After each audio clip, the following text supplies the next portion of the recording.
Hey guys, in this video, I'm going to quickly walk you through the steps on how to restart your Google TV streamer. This is a good option to do if you're running into a bug with apps or things aren't working quite right. Perhaps you just need to do a system reboot or restart. So what we want to do from the top menu area is go all the way over to the right-hand side until we find this little settings gear, and we want to click select on that settings gear to open up all settings.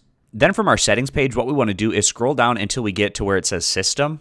Once we're in system, we're going to go over and down until we find where it says restart, and we're going to click select on that. And then it's asking if I want to restart now. I do, so I'm going to click select on restart.